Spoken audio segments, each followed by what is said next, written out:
ஸ்ரீலங்காவின் முன்னாள் ஜனாதிபதி மஹிந்த ராஜபக்சவின் ஆட்சி காலம் 2005 தொடக்கம் 2015 வரையான காலப்பகுதி இலங்கை வரலாற்றில் சிங்கள தரப்பிற்கு வெற்றிகரமான காலம் என்று சொன்னாலும் அதேவேளை சொல்லனா துயரங்களால் நிறைந்த ஒரு காலகட்டமாகும். குறிப்பாக உள்நாட்டு போர் உச்சகட்டத்தை எட்டிய தருணத்தில் அதன் பின்னரும் இடம்பெற்ற நிகழ்வுகள் கொடூரங்கள் என உலகளாவிய ரீதியில் விமர்சிக்கப்படுகின்றன. அந்த காலப்பகுதியில் இடம்பெற்ற முக்கியமான கசப்பான சம்பவங்களை நாங்கள் பார்க்கலாம். முள்ளிவாய்க்கால் இறுதிப் போர் மஹிந்த ராஜபக்சவின் ஆட்சியில் இடம்பெற்ற மிக முக்கியமான மற்றும் சர்ச்சைக்குரிய நிகழ்வு 2009 மே மாதம் முடிவுக்கு வந்த இறுதிப் போராகும். பொதுமக்களின் உயிரிழப்பு.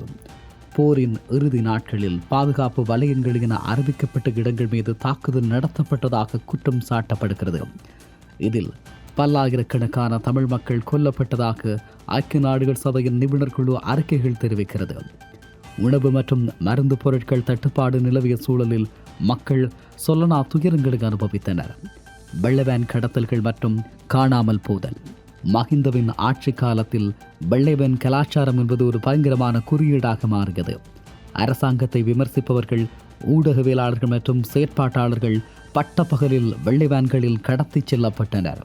இவர்களில் பலர் இன்று வரை என்னானார்கள் என்று தடயமையின்றி காணாமல் ஆக்கப்பட்டோராக உள்ளனர். இது பாதிக்கப்பட்ட குடும்பங்களுக்கு இன்றும் ஆறாத வடுவாக இருந்து வருகிறது.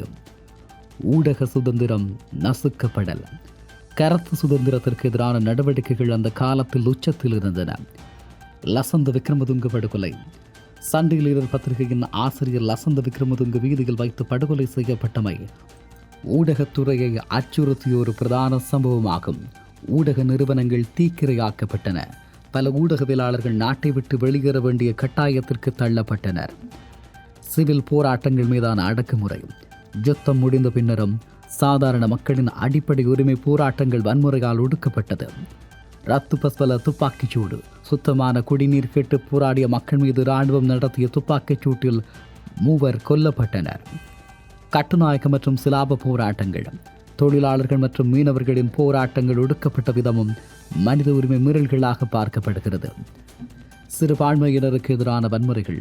யுத்தம் முடிந்த பின்னர் முஸ்லிம் மக்களுக்கு எதிராக சில வன்முறைகள் இவரது ஆட்சி காலத்தில் முன்னெடுக்கப்பட்டன. குறிப்பாக அழுத்தமையும் வன்முறைகள் சிறுபான்மையினரிடையே ஒரு பாதுகாப்பற்ற உணர்வை ஏற்படுத்தியது. மஹிந்த ராஜபக்ச 30 ஆண்டுகால போரை முடிவுக்கு கொண்டு வந்த ஒரு தலைவராக ஒரு தரப்பினரால் போற்றப்பட்டாலும் அந்த வெற்றிக்காக கொடுக்கப்பட்ட விலை மிக அதிகமானது. அதிகார துஷ்பிரயோகம், மனித உரிமை மீறல்கள் மற்றும் ஜனநாயக விரோத செயல்கள் அவரது ஆட்சி காலத்தின் இருண்ட பக்கங்களாக இன்றும் வரலாற்றில் நிலைத்திருக்கிறது. மேற்கண்ட அனைத்தும் சர்வதேச அமைப்புகள், மனித உரிமை அறிக்கைகள் மற்றும் அந்த காலப்பகுதியில் பதிவான செய்திகளின் அடிப்படையில் கூறப்படுபவையாகும். மஹிந்த ராஜபக்சவின் ஆட்சி காலத்தில், அதாவது 2005 தொடக்கம் 2015 வரை பாதுகாப்பு அமைச்சின் செயலாளராக இருந்த அவரது சகோதரர் கோட்டாபாய் ராஜபக்சவின் நிர்வாகத்தின் கீழ் பல முக்கிய பிரமுகர்கள் மரணங்கள் மற்றும் படுகொலைகள் இடம்பெற்றன. இவை பெரும்பாலும் அரசியல் பழிவாங்கல்கள் அல்லது அரசாங்கத்தின் இரகசியங்களை அம்பலப்படுத்தியமைக்காக நடத்தப்பட்டதாக மனித உரிமைகள் அமைப்புகளால் எதிர்க்கட்சிகளாலும் குற்றம் சாட்டப்படுகிறது. அந்த காலத்தில் பெரும் அதிர்வலைகளை ஏற்படுத்திய சில கொலை சம்பவங்கள் பின்வருமாறு. லசந்த விக்ரமதுங்க படுகொலை 2009.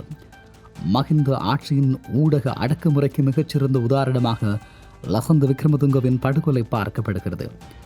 சண்டே லீடர் பத்திரிகையின் ஆசிரியரான இவர் மிக உயர்தர பாதுகாப்பு வலயத்திற்குள் வைத்து இனம் தெரியாத நபர்களால் படுகொலை செய்யப்பட்டார்.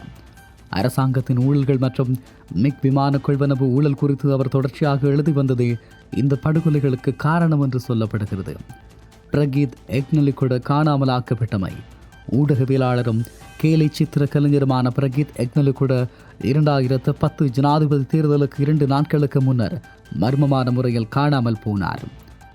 போர்க்காலத்தில் இராணுவம் ரசாயன ஆயுதங்களை பயன்படுத்தியதாக அவர் சர்வதேசத்திற்கு தகவல் வழங்கினார் என்ற சந்தேகத்தின் அடிப்படையில் அவர் கடத்தப்பட்டதாக கூறப்படுகிறது. இன்று வரை அவர் என்னானார் என்ற தகவல் இல்லை. வசீம் தாஜுதீன் மரணம்.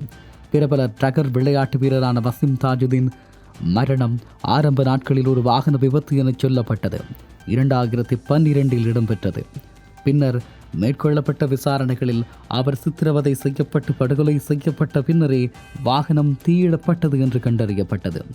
ராஜபக்ச குடும்பத்தின் உறுப்பினர்களுடன் ஏற்பட்ட தனிப்பட்ட மோதலே இந்த படுகொலைக்கு காரணம் என பரவலாக குற்றம் சாட்டப்பட்டது.